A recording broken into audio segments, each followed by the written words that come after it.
Encienden su cámara para pasarles lista, por favor.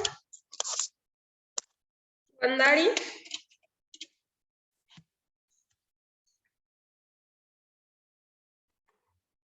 Gracias.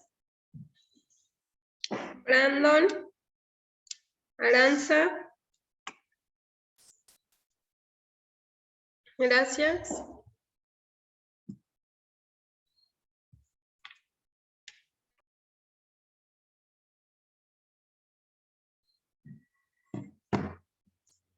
Jorge, ¿enciendes tu cámara, por favor?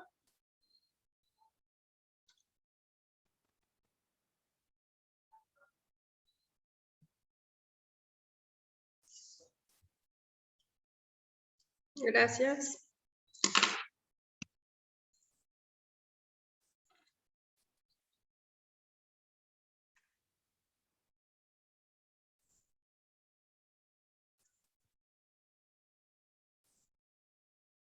Y Miguel, ¿enciendes tu cámara para pasarte lista, por favor?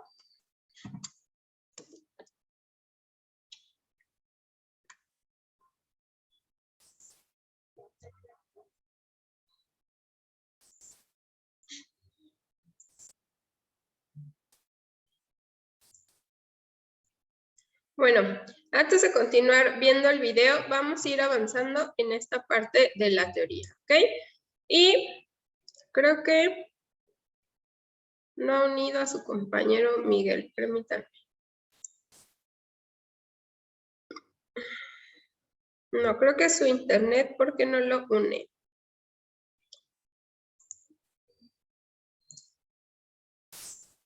Ok, bueno, pues veíamos que parte importante también a través del tiempo ha sido la comida mestiza. Y es cuando se da este encuentro de dos mundos y pues pasa de cierta manera a sustituir a esa comida prehispánica. En parte la sustituye, en parte se fusiona y va adoptando otras técnicas y alimentos para tener como resultado, pues, la gastronomía mexicana que tenemos hoy. Tras el encuentro de dos mundos por el descubrimiento de América en 1492, se realiza esta fusión de ingredientes y de culturas para tener la cocina mestiza. Y pues bueno, llegan los conquistadores a imponer sus costumbres, religión, tradiciones, cultura, alimentación y a dominar, ¿ok? Pero no todo es malo. Aparte, introducen plantas, semillas y vemos que una aportación muy importante pues ha sido el trigo. Y actualmente, pues gracias a tenemos algunos de los postres que consumimos actualmente o algunos de los dulces, como es el caso de los mamones, ¿ok? Y pues también traen animales. Todo esto fue modificando parte de la alimentación indígena y bueno, este intercambio dio parte o dio origen a la creación de la cocina mestiza.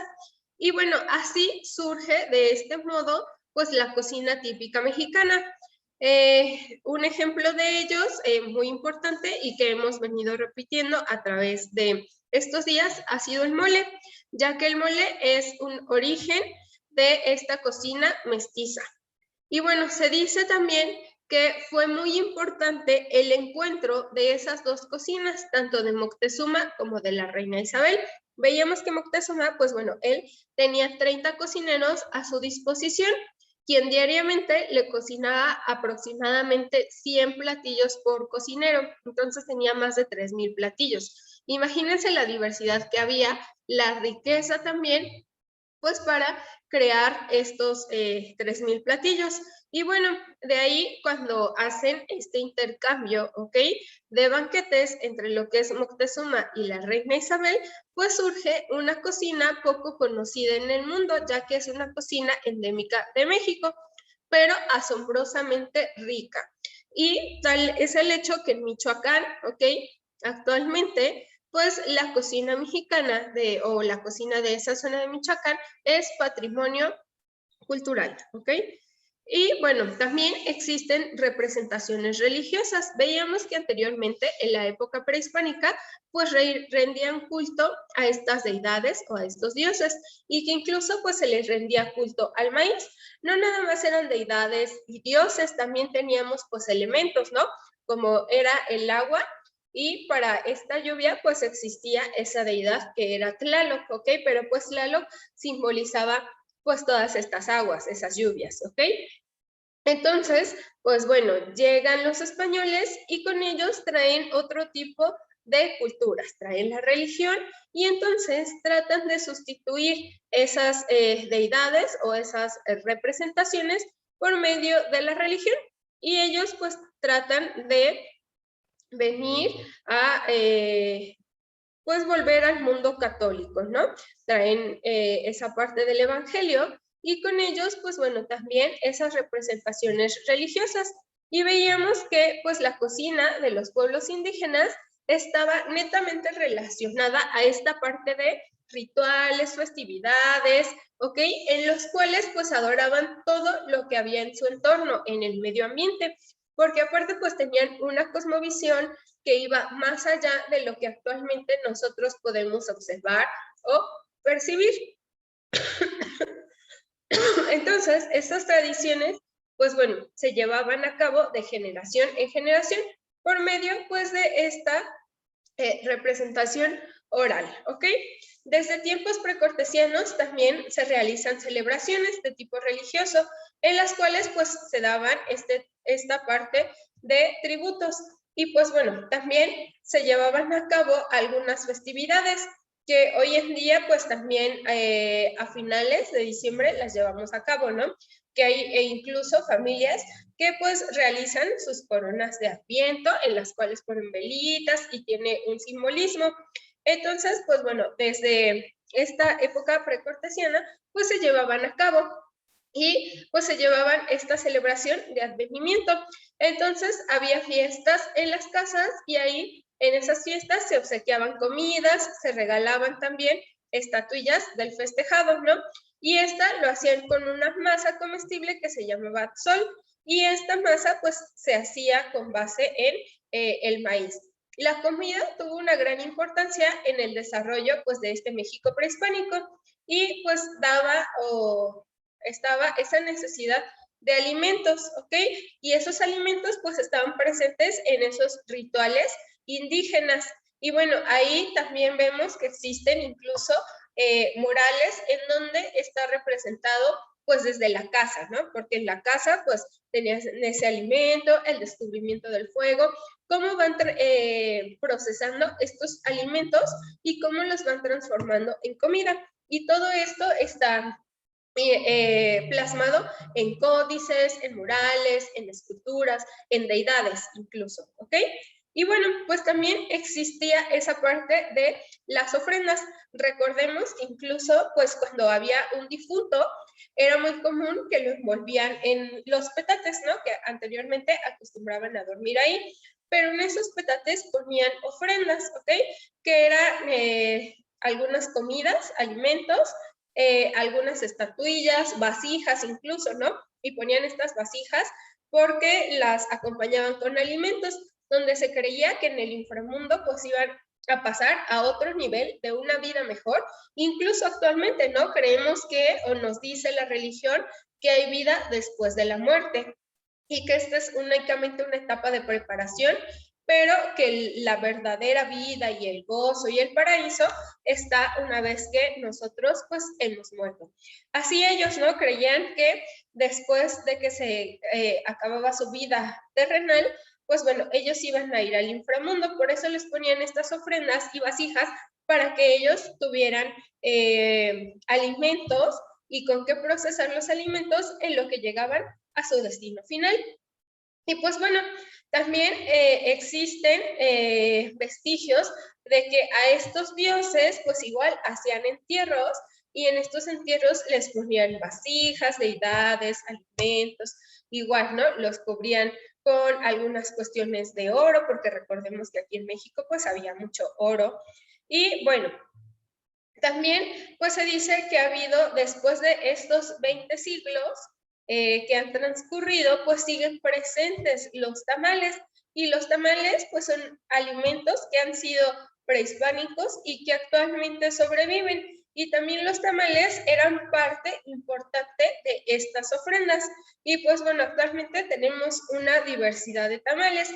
Algunos de los muy conocidos que tenemos en esta región, pues han sido los xocotamales, que si nosotros nos damos cuenta, la base es maíz y frijol, que son parte fundamental del sistema milpa. Y bueno, estos xocotamales, no sé si los conozcan.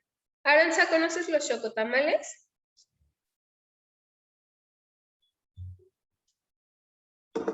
Aranza, Sí, bueno, sí. ¿cómo son? Cuéntanos. Los conozco más por nombre que por verlos. Es que a mi papá le gustan, Ajá. pero pues a mí no. Entonces, yo nada más los veo de lejitos. Ok, pero ¿cómo son? ¿O cuándo los Este, consumen allá por tu casa? en Semana Santa. En Semana Santa, ok. ¿Nada más? Sí, nada más. Bueno, creo que nada más los hacen en Semana Santa, entonces solo es la única vez que los llego a ver. Y creo que son tamales con masa de maíz. Muy bien. Wandari, No, yo no los conozco. ¿no? Miguel, ¿conoces los xocotamales? Los llegué a ver en alguna ocasión, chef, pero no los he probado, la verdad. ¿Tú Son eres unos que originario de son como... aquí o ¿yo? llegaste a vivir? Ajá. Yo soy de aquí de Chicoloapan. Pero si eres originario de ahí o llegaron tus papás a vivir ahí. Ah, no, sí soy originario de aquí. Ah, ok. Entonces, ¿por allá no los conoces? O sea, sí los ubico, pero no los he probado, no los he comido. Ok. Brandon, Sí, bueno, los he llegado a ver, pero no muy bien. Creo que los hacen en hoja de plátano, ¿no? ni los conoces entonces. A No, ver, ¿cómo sí, son los que tú dices? los hacen en forma de triángulo, pero no sé si sean esos. No, no son esos. Oh, Jorge, Jorge, ¿tú conoces los xocotamales? Sí, chef, de hecho, en especialidad mexicana lo hicimos. Ok. Pero antes de que los hicieran, ¿ya los habías comido o los conocías? No, no, ¿No? de hecho, los únicos que yo conocía pues eran los clásicos, que es el verde, el de rajas y el de dulce rosa. Y en la clase de especialidad mexicana hicimos como 15. Ok. Bueno, pues los xocotamales son muy típicos de esta región, ¿ok? Y porque son parte de esa cultura mexica. Por lo cual, pues bueno, generalmente en esta zona los conocemos y pues tienen la característica que la parte del envoltorio es pues muy típico de ellos, ya que estos se elaboraban o se elaboran como una representación de las mazorcas de maíz. Entonces, se hace un enrollado, es una masa como para tortilla, a la cual se le adiciona un poco más de manteca, sal, ajo, ok, se muele, se extiende y pues se le pone frijol generalmente al centro. Si la haces de masa azul, pues bueno, lleva haba en el centro. La enrollas y al momento de envolverla, pues bueno, la característica principal, les decía, es que simboliza estas mazorcas. Y han escuchado el baile del carnaval o del guajolote, que en algunas festividades se acostumbra más hacia la zona de Chiconcuac, en donde se realiza este tipo de baile en las bodas, y también a San Vicente Chicoloapan, por allá, Santiago Cuautlalpan, se realiza mucho este baile en las bodas, en las cuales es similar como al baile de el guajolote, ¿lo han visto? Que se realiza mucho en la zona de Oaxaca, en donde pues la novia y el novio llevan cestas de mimbre con alimentos. Llevan el hombre un guajolote disfrazado de mujer y la mujer uno de hombre o de novio, ¿no? Y llevan en esas cestas una diversidad de alimentos. Anteriormente, pues sabemos que el maíz, pues el que es nativo o endémico, hacían intercambios de semillas generalmente entre compadres para mejorar la raza o la calidad de estas semillas. Y ahí pues ponían estos chocotamales que son muy representativos tanto en el baile y se daban en el banquete de bodas. Acompañan mucho o siempre van ligados al mole en estas celebraciones, ¿ok? Entonces, pues bueno, les preguntaba si los conocen porque es típico de esta zona. Y así, en el Estado de México tenemos una diversidad de tamales hacia la zona de Capuluac, ¿ok? Por la Marquesa, cercano o pegado allá, pues existen unos tamales de ollita. No sé si los hicieron en su clase de cocina mexicana. ¿Hicieron esos tamales de ollita, Jorge? Aranza, Guandari, ¿los realizaron?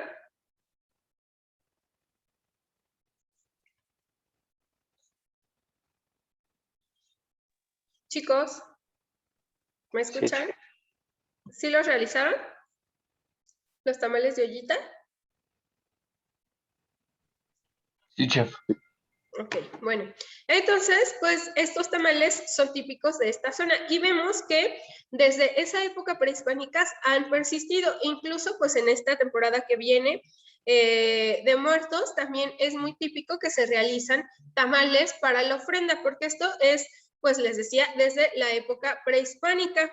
Y estos abundan principalmente en todos esos ritos funerarios, ya que se ponían los tamales para acompañar igual al muerto o al difunto hasta el inframundo.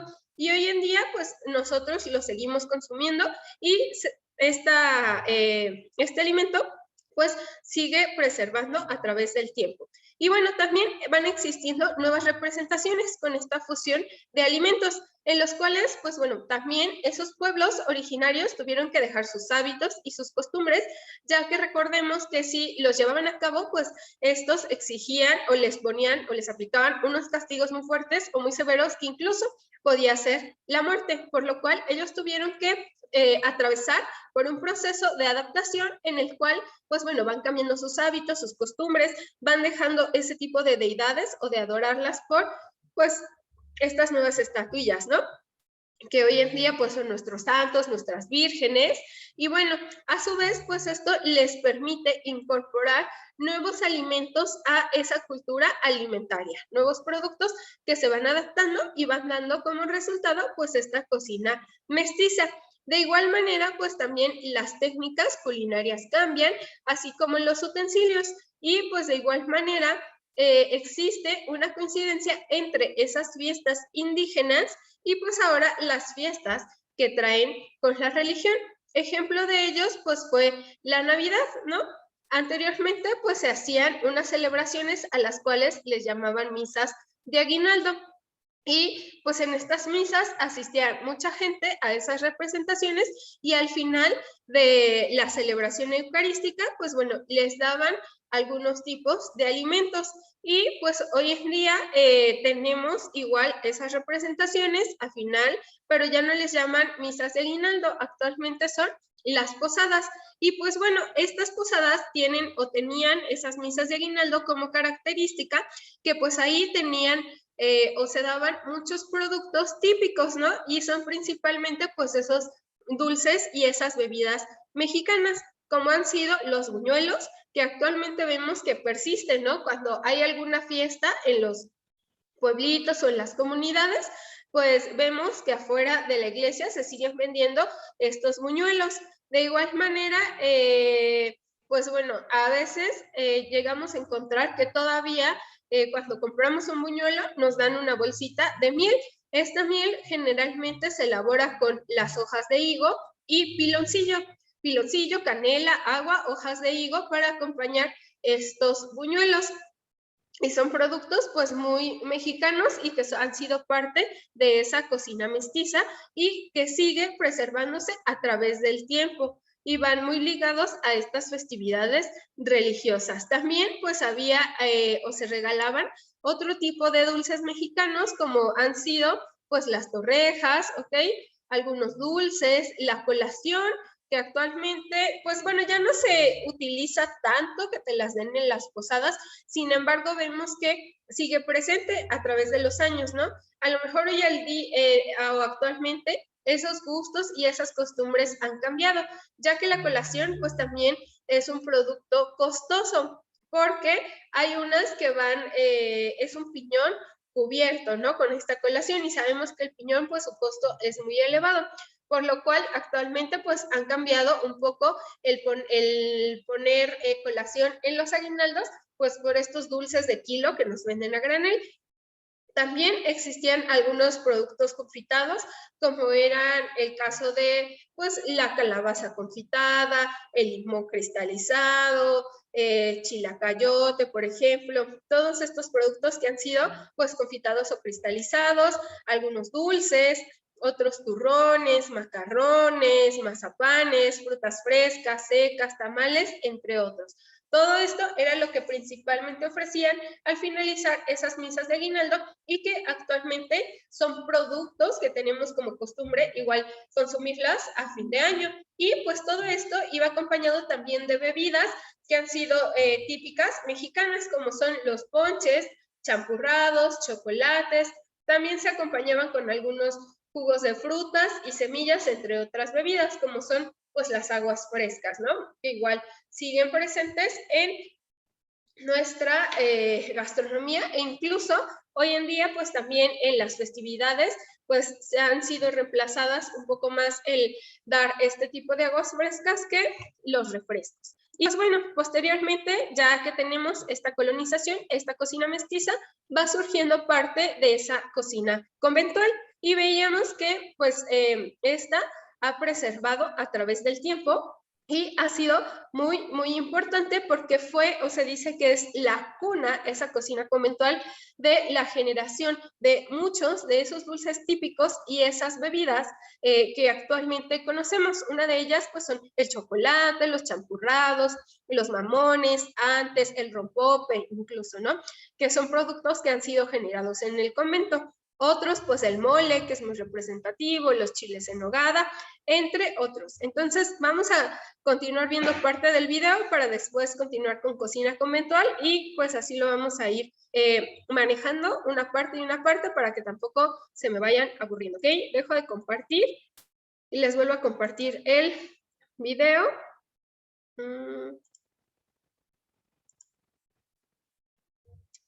Y me avisa la pantalla de YouTube, por favor. Sí, ya la veo. Volcado tiene 70 color en los pintos sofisticados silvestre que también es importante en la mesa porque es balanceado. Nuestras gentes hace 5, 6 mil años entonces nuestras gentes lo seleccionaron, lo domesticaron y nuestra cultura ¿sí? Tiene fibra que pueden ayudar a contrarrestar pero también tiene otros elementos que causan problemas en el tracto digestivo de los ecosistemas, pero como leguminosas, muchas de ellas fijan nitrógeno, tienen esta simbiosis con bacterias y esto hace que donde llegan ellas forman suelos, son aportadoras de alimento para otras plantas. Entonces, como buenas leguminosas aportan eso, pero también tienen flores y estas flores tienen néctar y esto trae polinizadores. Las estadísticas en nuestro país, pero cada pueblo, cada cañada, cada montaña tiene su frijol para su sustento. Lo bueno es, y tiene grupos científicos trabajando en ello. Conavio está metido en frijol, ahorita yo tengo un proyecto, INIFAP está metido en frijol. ¿Por qué? Porque sí necesitamos más alimento para más mexicanos. Claro. ¿Sí? Y sabemos que tenemos estos silvestres que pueden ser fuente de genes para los cultivados. Su nombre proviene del náhuatl aguacate, que significa testículos de árbol. El fruto del aguacate es uno de los más nutritivos entre todas las frutas comerciales. Actualmente, además de los frutos frescos, se utiliza la pulpa congelada, deshidratada y los extractos de aceite para la industria cosmética. Las hojas, semillas y corteza del aguacate se utilizan como remedio medicinal y en la producción de tintes. Los árboles de aguacate son parte de los huertos de café y cacao y de los traspatios de las casas. Los vestigios más antiguos del aguacate se encontraron en una cueva en Coscatlán, Tehuacán. ¿Sí? Ahí se encontraron vestigios de 8.000 a 7.000 años antes de Cristo, donde había evidencias que el hombre estaba consumiendo el aguacate. Ya desde ese entonces se encontró junto con chile, con maíz, calabaza, zapote blanco, zapote negro. Y también nosotros hemos hecho algunos estudios de ADN, específicamente en cloroplasto, y hemos encontrado que uno de los ancestros del aguacate es una especie que crece en la Sierra de Zongolica. Se llama Persea parvifolia. No es un árbol, es un como arbusto.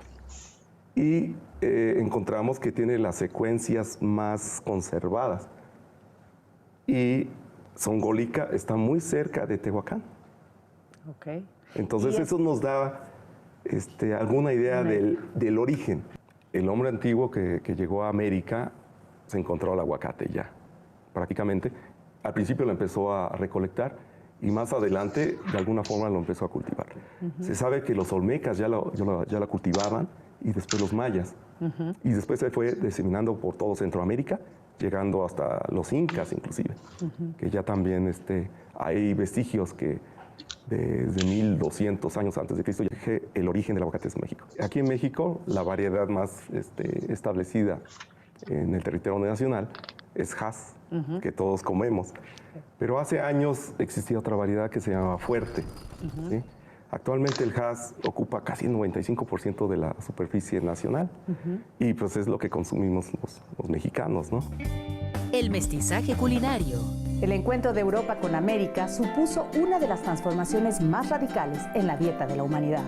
Para los nativos americanos, la incorporación de otros cereales como trigo y arroz, así como la carne de los diferentes ganados que trajeron los españoles, cambió profundamente sus hábitos culinarios. Para los europeos, productos como el jitomate, la calabaza, el cacao, la vainilla y el chile, entre otros, enriqueció sus despensas y con ello la evolución de sus cocinas nacionales. En nuestro país se empieza a gestar lo que ahora conocemos como la cocina mexicana, pero siempre manteniendo su identidad y arraigo con los productos originarios. Para conocer los orígenes y la dieta en el México prehispánico, no basta sino comprender su valor social y ritual. Mesoamérica es un lugar tan amplio y con tanta biodiversidad que cada grupo, cada etnia tuvo su contacto con la naturaleza muy especial. Cada quien adaptó su forma de comer a lo que había en el medio. Pero sobre el maíz se dio una serie de cultivos y de variedades nutricionales y de semillas, de frutos. Por ejemplo, aquí en el Valle de México yo creo que era uno de los lugares más privilegiados gracias a los lagos que había, ¿no? La cocina prehispánica se enriqueció. Fue un mestizaje excelente porque pues, los productos del Viejo Mundo se incorporaron con los del Nuevo Mundo, ¿no? Entonces, el mole, por ejemplo, tenía ciertos ingredientes que nada más se encontraban aquí, pues ya se les pudo poner otros productos que venían de Europa, ¿no? Como la almendra, por ejemplo. Tras la conquista, el mestizaje culinario y las características de cada región dieron como resultado una gran variedad de guisos y platillos. Por otra parte, la favorable aclimatación de la mayoría de las plantas traídas de España y la introducción de aves y ganados domésticos contribuyeron a la diversificación de los hábitos alimenticios. En el otro sentido, ciertos usos indígenas, tales como el consumo del chocolate y otras bebidas derivadas del maíz, fueron muy pronto adoptadas por los españoles de la colonia. El periodo virreinal es la culminación de lo que hoy conocemos como la cocina mexicana, pues en ese proceso de mestizaje se crearon grandes platillos representativos de nuestro país y fue el periodo de mayor experimentación culinaria de la comida tradicional mexicana. La llegada del trigo va a ser algo espectacular. Pues fíjate que las monjas entonces tenían que hacer sus productos y ofrecerlos al público para también ganarse la vida. Entonces, por ejemplo, hubo conventos famosísimos por sus dulces, como el de San Jerónimo y el de San Lorenzo, que le servían los dulces al Palacio Virreinal. Por ejemplo, cada convento tuvo su especialidad. El convento de la Concepción, que fue el más antiguo, hizo unas empanaditas que son deliciosas. Es también un mestizaje sensacional, porque ya es el trigo con el que se hace la masa, pero le ponen tequesquite. Algunos otros conventos también fueron muy famosos, por ejemplo, el de Jesús María, porque todo lo dulce, todo lo salado lo hacían en dulce. Por ejemplo, el Calabacete era famosísimo en San Jerónimo, y cada convento tenía sus especialidades. Bueno, no digamos las de Santa Clara de Puebla, que bueno, son famosísimas por esas tortitas de Santa Clara, por los camotes. Yo creo que hay algo muy importante de espiritualidad en la fusión de las dos culturas. Por un lado, todo es espíritu, ¿no? Todo tiene un simbolismo religioso, pero el mexicano le va a dar una connotación completamente diferente. De hecho, yo creo que el barroco más bello del mundo es el barroco mexicano. Ahí viene la interpretación del barroco, porque pues el indígena va a usar su base indígena, ¿no? Que eso nunca se ha perdido. O sea, si miren, ¿cuál es la constante? La constante no es lo español, la constante es precisamente el maíz, el frijol, el chile, las calabacitas, y eso, sobre esa base, pues le vamos a ir poniendo otros ingredientes para hacerlo de esa manera espectacular. Yo digo que el primer platillo que pudo haber representado a todo el cosmos, o sea, todo nuestro planeta Tierra, fue un mole poblano, ¿no? Hace poco tiempo se descubrió un recetario en el convento de San Jerónimo, cuya redacción se atribuye a Sor Juana Inés de la Cruz, quien tomó a la cocina como un espacio más de experimentación. En él se incluyen varias recetas de la cocina conventual del virreinato. Se cree que la mayoría son solo transcripciones de las que se preparaban en el convento, pero no se descarta que varias tengan una aportación personal de la 10ª musa. En este recetario se deja notar la influencia árabe en la abundancia de piñones, nueces y pasas, del Caribe por sus exóticos frutos como el mamey y por supuesto la presencia del maíz, el cacao y el chile. Que la cocina náhuatl era una cocina de muchísima sofisticación, encuentra productos naturales, bueno, como el maíz y el frijol, sin duda, entre otros. Y además está la influencia negra, porque por lo menos en 1570 había 30,000 esclavos negros y como que es un tema que desconocemos. Entonces todo esto era un fogón donde el mestizaje que se daba en otros lados, dice Salvador Novo, que en las alcobas, desde luego en las alcobas, también se estaba dando en la cocina, porque las mujeres indígenas eran las que cocinaban y ellas eran las que hacían las tortillas, por ejemplo. Solo a ellas se les podía vender el maíz. Es un mundo muy interesante de cocineras y en ese mundo es donde se da el mestizaje. La cocina mexicana es una manifestación de arte y cultura. Ninguna región de nuestro país carece de tradición culinaria, desde sencillos guisos de consumo diario hasta platillos más complejos para celebraciones especiales. Esta riqueza es producto de un largo proceso que parte de las milenarias culturas prehispánicas, continúa durante los 3 siglos de aculturación colonial y evoluciona en lo que hoy día constituye una manifestación del carácter nacional propiamente mexicano, tal y como se consolidó en el siglo XIX. Un manual editado en 1831, El cocinero mexicano, da cuenta de 1,789 preparaciones, que van desde sopas y guisados hasta panes, licores y helados. Recetas de influencia indígena, española, criolla y francesa. El cocinero mexicano, o colección de las mejores recetas para guisar al estilo americano, fue dictaminado por el Comité Regional de América Latina y el Caribe como Memoria del Mundo. Este y otros documentos se pueden consultar en la Biblioteca de la Gastronomía Mexicana de la Fundación Herdes, abierta a todo el público. En ese sentido, los recetarios, los libros de cocina y los manuales son catalizadores de la sociedad, de sus gustos en los ámbitos microscópicos, pero también masivos. Nuestra cocina se fue conformando. Nuestra cocina sí es una cocina tradicional, pero también tiene una parte construida que le hemos ido haciendo a través de los años. Entonces, para que forme parte realmente de la cocina mexicana, no nada más es el guiso, sino también es el discurso que sustenta cada una de nuestras preparaciones. Estamos hablando de esta famosa triada, ¿no? Donde entra el maíz, donde entra el frijol, donde entra la calabaza. Pero, sin embargo, también habría que anotar que esta triada fue superada. fue superada en poco tiempo, estamos hablando de los años 50, cuando explotó la idea de la cocina mexicana, y se descubrió que no nada más teníamos esos 3 productos o esos 4, sino teníamos toda una dote de productos que son realmente la base y el sustento de nuestras recetas. Hay que anotar que realmente lo que se da en los 300 años de colonia, es que propiamente no podemos hablar de una cocina mexicana. Lo que se dio es una cocina diferencial. Cada grupo tenía su cocina. Había cocina de pobres, de indígenas, de castas, y había la gran cocina, que era la de los criollos, que es la que está anotada en los libros de cocina que conocemos hasta ahora.